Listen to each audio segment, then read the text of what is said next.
In my first video on tapestry lines, the vertical line, we did the turned joint technique. And that is where both of your yarns turn around that same warp. That's your turning warp. Now there's another method of joining your yarns, and it's called the interlock method.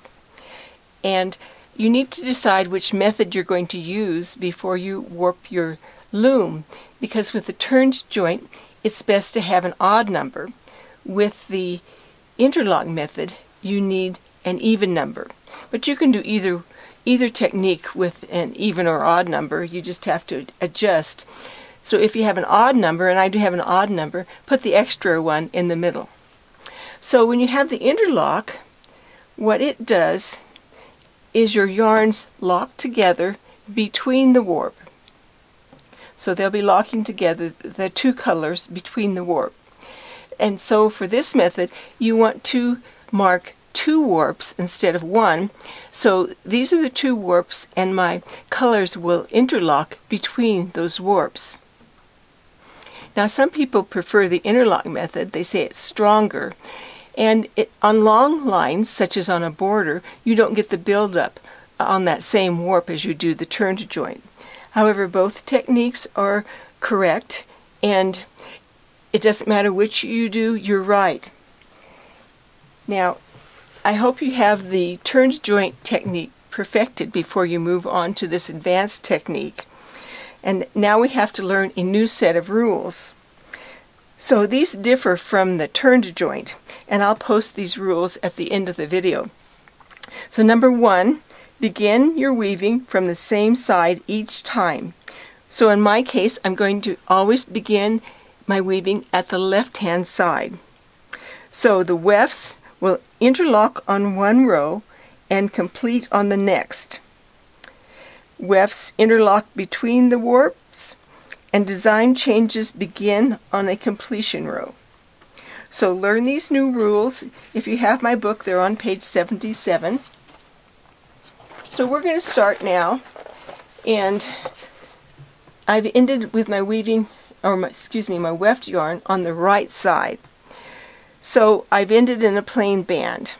It's always nice to have a plain band between your designs so you can have something to separate them. So I've marked mine. I've marked these 2 and these 2 on both sides. And now we're going to always begin on the left-hand side. So I'm ready to begin on my left-hand side, and it's going to go between these 2 warps, but because it's the same color as the background, I can just lay it in. Then my second color is going to go between these 2 warps and between these 2 warps.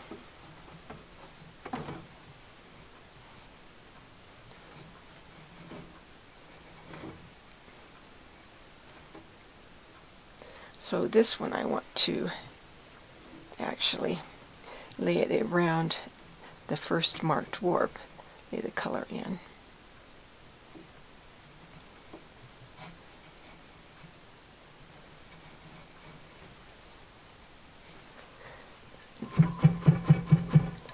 And then this one on the outside, looks like I need to add a new piece on here.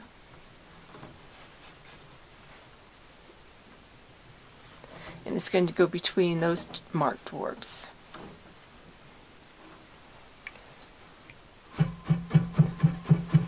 Okay, now when I changed my shed,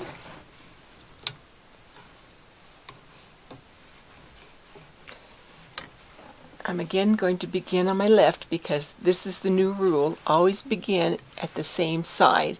So I'm always beginning at the left-hand side. So I'm going to start with this one on the left. And it's going to go between these 2 marked warps.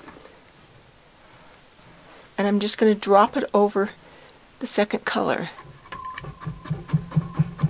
And then I'm going to pick the second color up from underneath that one, and I'm going to go between those 2 marked warps, and it will be coming out between the other 2 marked warps. You want to make your joins nice and firm so that they are actually joining between the marked warps. Don't pull them this way and don't pull them that way. Make them right between. And again, this one goes over the third color,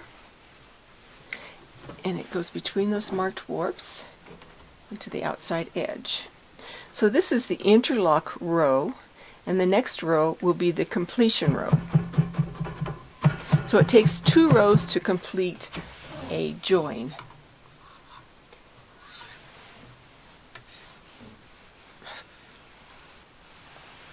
So on this one again, we're going to begin on the left, and it's between those marked warps.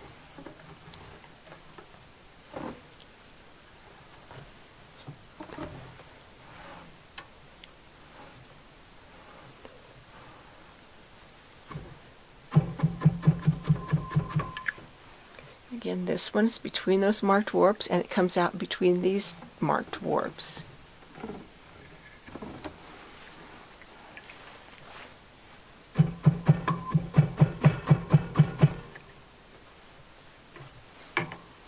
And this one.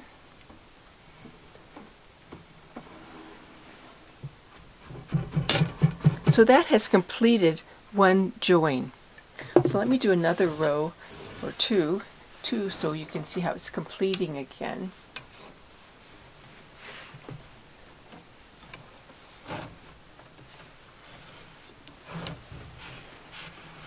So again, you want to begin on the left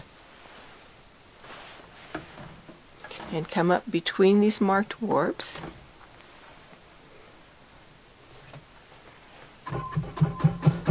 Take the one from underneath, and it goes between these 2 marked warps and over the top. So again, make sure your join is right in the middle. You're not pulling it out of line. And over this one.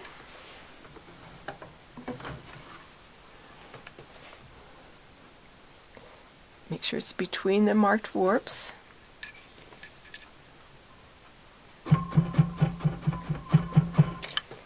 So that's the interlock row, and this is the completion row. Again, always beginning and ending at the same side.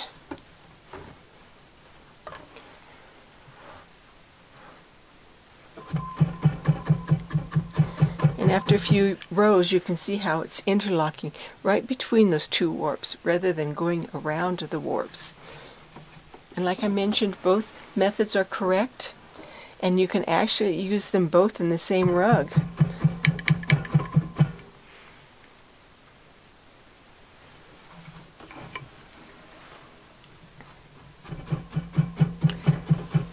So I missed one back here.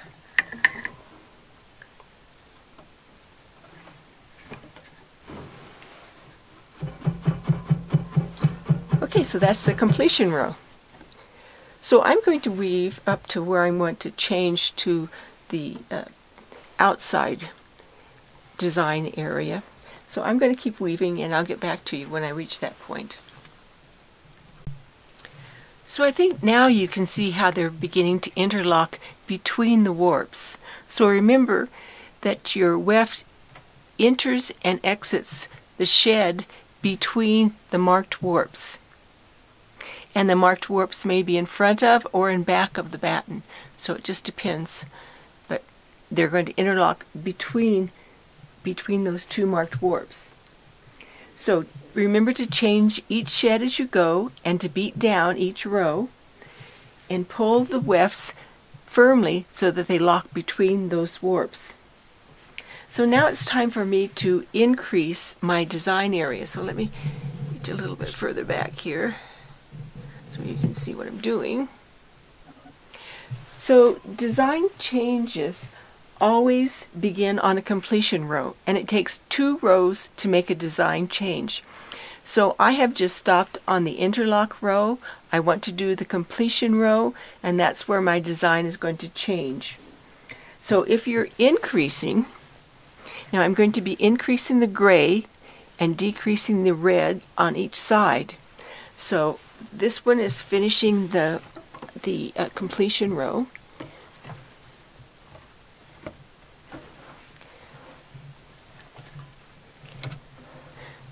Now the gray, oops, I didn't change my shed. Naughty me.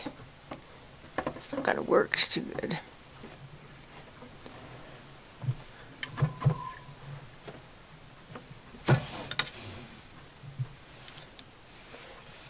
Okay, this is much better. Change your shed each time, like I said.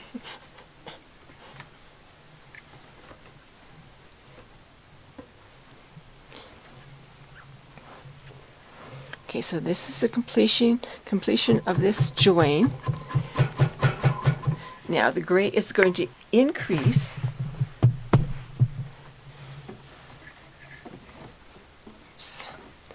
I might need a little needle or something here. My color is getting long. And if you were going to add an additional color, this is when you would add it. If I was going to add a color in the middle, I would add it on that row. Okay, so that increases my gray to the left side. Now, this is the one that's going to decrease, so I'm going to go up between this new marked warps.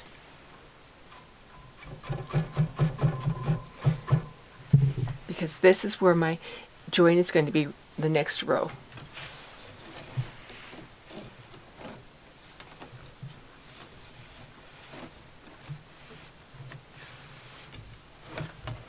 Okay, so now again, I'm going to begin on the left, and I have a new set of marked warps.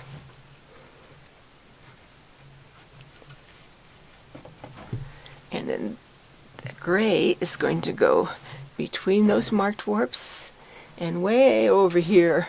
Be nice if I added another color in the middle.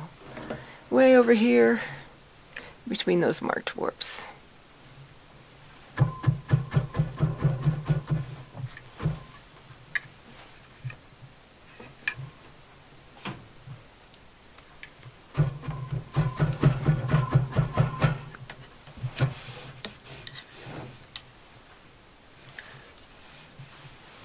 So that was the interlock row, and this is the completion. Again, remember to always begin on the left side. And this gray one is going to go way, it's the long gray one.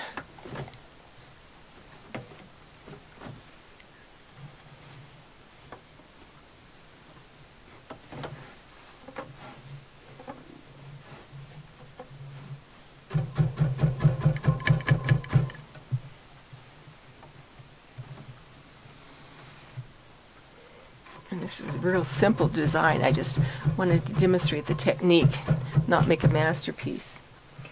So then you want to weave as many rows as you want with this new marked warps, and then you'll be ready to change your design again.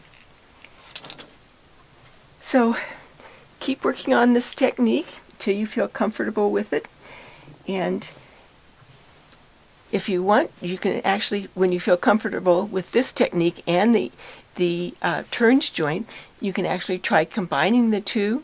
The trick to combining the two is trying to decide which rule to use, whether you use the rule for the turned joint or the interlock. So if you want more information, you can always check my book. It's on page 80, how to combine the two methods.